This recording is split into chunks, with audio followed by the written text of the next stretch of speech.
দর্শক ক্যামেরার স্ক্রিনে যাকে দেখতে পাচ্ছেন নাম তার মুন্না। মুন্না ফটিকছড়ি পৌর সদরের তার বাড়ি। ফটিকছড়ি পৌর সদরের একটি নির্মাণাধীন বাসা থেকে ফটিকছড়ি পৌরসভাধীন ফটিকছড়ি বিবিরহাট সদরের একটি নির্মাণাধীন বাসা থেকে বাসাবাড়ির পানি সংক্রান্ত যে লাইন থাকে গেট বল সংক্রান্ত লাইনের মূল্যবান জিনিসপত্র চুরি করে ফটিকছড়ি সদরের এই মুন্না নামের এই চোর বিক্রি করেছে হাটহাজারী উপজেলার নাজিরহাট পশ্চিম হালদার পশ্চিম পাশে একটি দোকানে। আজকে সন্ধ্যায় সে মালামালগুলো চুরি করে এনে এখানে বিক্রি করে, কিন্তু এখানকার স্থানীয় লোকজনের মাধ্যমে খবর পেয়ে যিনি প্রতিষ্ঠানটির মালিক এবং স্থানীয় সাংবাদিক ফটিকছড়ির ইকবাল হোসেন মঞ্জু, তিনি সহ অপরাপর যারা মালিক তারা এখানে খবর পেয়ে তাকে আটক করেন এবং পুলিশকে দেয়। পরে স্থানীয় জনতা উত্তম মধ্যম দেয়, একটু পরে তাকে পুলিশের হেফাজতে দেওয়া হবে। এই ধরনের মালামাল চুরির ঘটনা ফটিকছড়িতে প্রথমবার নয়। ফটিকছড়ি, নাজিরহাট সহ ফটিকছড়ির বিভিন্ন হাট বাজারে বাসাবাড়ি থেকে একটি চোর চক্র দীর্ঘদিন ধরে পানির লাইন এবং নলকূপ সহ মূল্যবান জিনিসপত্র চুরি করে নিয়ে যাচ্ছে। আমরা আজকে যেটা জেনেছি সেটা হচ্ছে নির্মাণাধীন যে বাসাবাড়ি, সে বাসাবাড়ির মূল্যবান যে জিনিসপত্র, সেই জিনিসপত্রগুলোর বাজার মূল্য 30 থেকে 40,000 টাকা দামের। এখানে মালিকও রয়েছেন, পুলিশ কর্মকর্তারা রয়েছেন এবং এই কাজটি সে দীর্ঘদিন ধরে করে আসছে। আমরা তাকে শুধুমাত্র চেনার জন্য 2 লক্ষ টাকার মালামাল চুরি করছে বলে দাবি করছেন প্রতিষ্ঠানটির মালিক। এই আপনার নাম কি বলেন? নাম কি? মুন্না। মুন্না ফটিকছড়ি সদরে বাড়ি। কতদিন ধরে চুরি করছেন? প্রথম ভাই কেমনে চুরি করছেন বলেন তো? কাজ করতে গেছিলাম এখানে হ্যাঁ, এখানে কাজের জন্য মানে গেছিলাম। ওই বিল্ডিং এ কাজ করতে গেছেন, আপনি ইলেকট্রিকের কাজ জানেন। এখন এইখানে যে দোকানে আপনি নাজিরহাটের দোকানটার নাম কি? নাজিরহাটের যে দোকানে আপনি এই মালামালগুলো চুরি করে বিক্রি করেছেন, এই যে এখানে মূল্যবান তার দেখা যাচ্ছে এটা কি ফ্যান?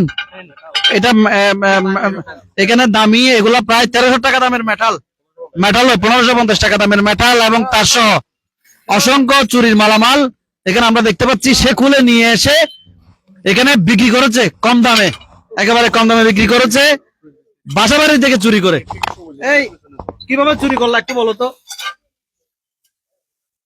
খুলে নিয়ে আসছে। হ্যাঁ, কয়লা নিয়ে আসছো কেমনে? এদিকে ক্যামেরার দিকে দাও। কয়লা কেমনে নিয়ে আসছো? কেমনে নিয়ে আসছো কয়লা ব্যাগে করে নিয়ে আসছে। তো তুমি ওখানে লোকজন দেখে না? রাত রাত করছো না দিনের বেলায়? বিকালে সন্ধ্যার সময় লোকজন ছিল না? কেউ ছিল না। কোথায় ছিল লোকজন? বাইরে গেছে। বাইরে গেছে। এদিকে ক্যামেরার দিকে তাকাও। আপনারা চিনে রাখুন, আমরা অনেকের সাথে কথা বলেছি, তারা বলতেছে সে অতীতে এই ধরনের কাজের সাথে জড়িত ছিল। তাকে চিনে রাখার জন্য ইলেকট্রিক কাজ করে, ইলেকট্রিকের কাজের সাথে সাথে সে আবার চুরি চামারিও করে। হ্যাঁ, অন্য দোকানে নিয়ে কম দামে বিক্রি করে। এই দামি মূল্যবান জিনিসপত্রগুলো মাত্র 1400 টাকা দামে সে বিক্রি করেছে। এখানে আমরা দেখতে পাচ্ছি 12,000 টাকা দামের মূল্যের ফ্যান এবং এখানে বিভিন্ন নাট বল্টু। এটা খুলেন, এটা উপরে তুলেন, ফ্যানের এটা উপরে তুলেন, এটা দেখি মেটাল এবং দামি তার সহ বিভিন্ন জিনিসপত্র সে আগেও একাধিকবার এরকম চুরি করেছে। তো আমরা এখানে যারা স্থানীয় বাসিন্দা তারা আটক করেছে, তাকে আটক করে এখানে নিয়ে আসে। নিয়ে আসার পরে আমরা এখানে যেখানে যিনি মালিক তিনিও রয়েছেন। একটু বলবো ভাই, এখানে দাঁড়ান না, অন্ধকার তো দেখা যাচ্ছে। আপনার কি মালামাল নিয়ে গেছে বলেন তো? ও আমার এখানে গত শনিবার থেকে আমার বিল্ডিং এ যে মিস্ত্রি কাজ করতেছে শাবলা নামে একজন, ওর বন্ধু বলছে আমাকে, আমি শাবলাকে জিজ্ঞেস করছি তুই এই ছেলেটা কি জন্য আসছে এখানে।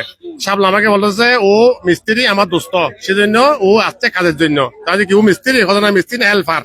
আজ হেল্পার এখানে দরকার নাই। কথা আমি আমার কন্ট্রাক্টরকে বলবো, আমার কন্ট্রাক্টর হচ্ছে বদির আলম, উনি ওনাকে দেখেন, উনি আমার কন্ট্রাক্টর। আমার বিল্ডিং এর কাজ করতেছে আজকে 2 বছর থেকে। 4 তলার কাজ চলতেছে এখন আমার। 3 তলার মধ্যে আমি ইলেকট্রিক ওয়্যার এবং এই পানির লাইনের যে মেটাল গুলা, বিশেষ করে কনসিল স্টপ যেটাকে বলে, ওয়ারিং এর বিক্ষক, এগুলো আমি ওয়ারিং সব করছি। এই লোক, এই ছেলে ছোট্টা মুন্না, মেজবাউদ্দিন মুন্না, ও বাড়ির বাবার নাম জাহাঙ্গীর হোসেন। ও ফটিক ফেলা, আমরা যে ফটিকছড়ি সদরে ফটিক ফেলা যাতে 2 লক্ষ টাকা তার চুরি করছিল, ওইটা গুনাগার দিছে। তারপর আমাদের নজিরা মসজিদের বাড়ি ফটিকছড়ি 9 নম্বর ওয়ার্ডের রহমানি একটা সরকারি মাদ্রাসা, ওইখানের সোলার প্যানেলের ব্যাটারি চুরি করছে, ও ধরা গেছে। আবার সেঙ্গেলগুল যে আপনার আছে মসজিদ আছে, মসজিদের দান বাক্স 3বার ভেঙে ও চুরি করছে।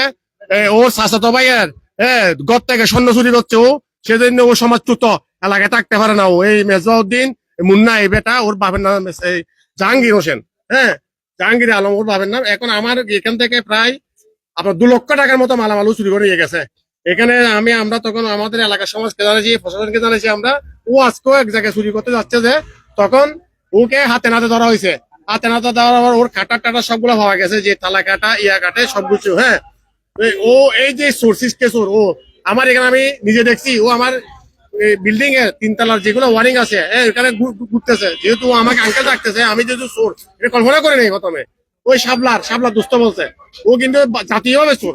মানে তোমার সাথে তুমি একদম পেশাদার চোর বলে দাবি করতেছে। উনি কাজের জন্য আসে নাই, উনি কাজের জন্য আসে নাই, কাজের নাম দিয়া বিভিন্ন মালামাল এগুলো চুরি করতে আসে।